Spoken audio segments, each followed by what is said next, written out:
Continuing with the cry of the 25th author, which is called Aethyr. There is nothing the stone but the pale blue of the rosy cross. Now there comes an angel with bright wings. That is the angel of the 25th air, and all the air is a dark olive about him, like an alexandrite stone. He bears a pitcher, amphora. And now there comes another angel upon a white horse, and yet again another angel upon a black bull. Now there comes a lion and swallows the two latter angels up. The first angel goes to the lion and closes his mouth, and behind him are arrayed a great company of angels with silver spears like a forest. And the angel says, "Blow all ye trumpets, for I will loose my hands from the mouth of the lion, and his roaring shall enkindle the worlds." Then the trumpets blow, and the wind rises and whistles terribly. It is a blue wind with silver specks, and it blows through the whole Aethyr.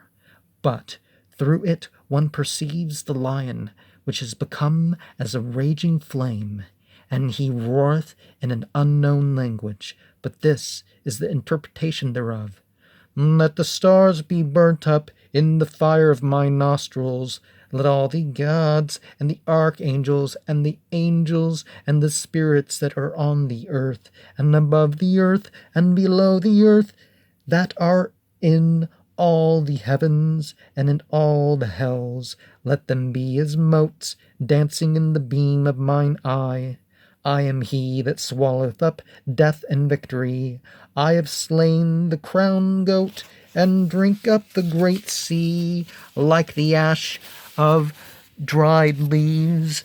The worlds are blown before me. Thou hast passed by me, and thou hadst not known me. Woe unto thee, that I have not devoured thee altogether. On my head is the crown, 419 rays, far darting, and my body is the body of the snake, and my soul is the soul of the crown child. Although an angel in white robes leadeth me, who shall ride upon me? But the woman of abominations, who is the beast, am not I one more than he? In his hand is a sword, that is a book. In his hand is a spear, that is a cup of fornication. Upon his mouth is set the great and terrible seal, and he hath the secret of thee. His 10 horns spring from 5 points, and his 8 heads are as the charioteer of the west. Thus doth the fire of the sun temper the spear of Mars, and thus shall he be worshipped as the warrior lord of the sun. Yet in him is the woman that devoureth with her water all the fire of God.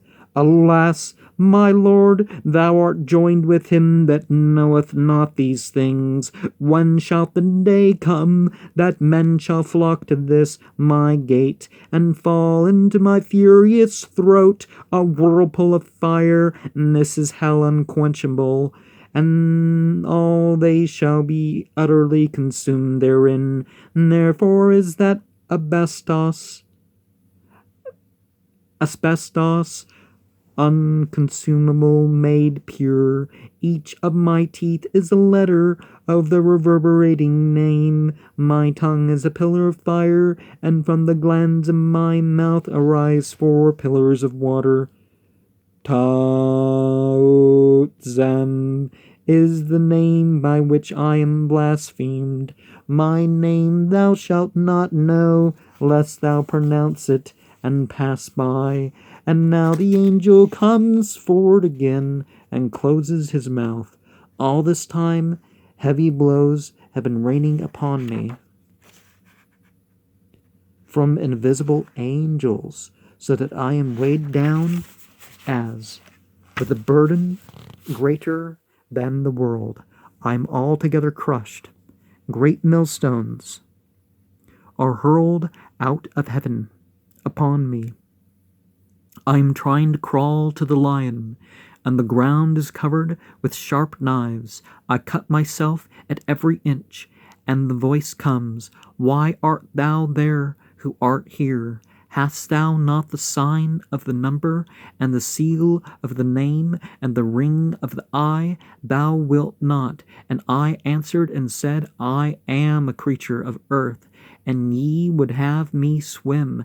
And the voice said, Thy fear is known, thine ignorance is known, thy weakness is known, but thou art nothing in this matter. Shall the grain which is cast into the earth by the hand of the sower debate within itself, saying, Am I oats or barley? Bond slave of the curse, we give nothing, we take all. Be thou content, thou which thou art,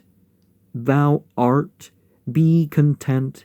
And now the lion passeth over through the Aethyr with the crowned beast upon his back, and the tail of the lion goes on instead of stooping, and on each hair of the tail is something or other, sometimes a little house, sometimes a planet, at other times a town, and there is a great plain with soldiers fighting upon it, and an enormously high mountain carved into 1,000 temples, and more houses and fields and trees and great cities with wonderful buildings in them, statues and columns, and public buildings generally. This goes on and on and on and on and on and on and on and on, all on the hairs of this lion's tail, and there is the tuft of his tail, which is like a comet, but the head is a new universe, and each hair streaming away from it is a Milky Way,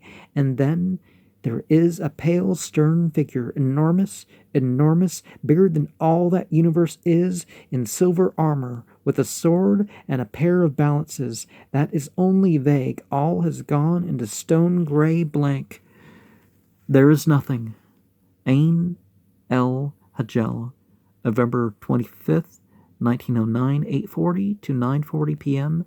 There are two voices in all this cry, one behind the other, are one was the speech, and the other the meaning, and the voice that was the speech was simply a roaring one. Tremendous noise, like a mixture of thunder and waterfalls, and wild beasts and bands and artillery, and yet it was articulate, although I cannot tell you what a single word was, but the meaning of the voice, the second voice, was quite silent, and put the ideas directly into the brain of the seer, as if by touch. It is not certain whether the millstones and the sword strokes that rained upon him were not these very sounds and ideas. And dark matter is a force that presses inwards in every direction. Dark energy is a force that casts outwards in every direction. Yesud Dot. Many of these things that modern science speaks of were first known to the mystics. And I want you to share your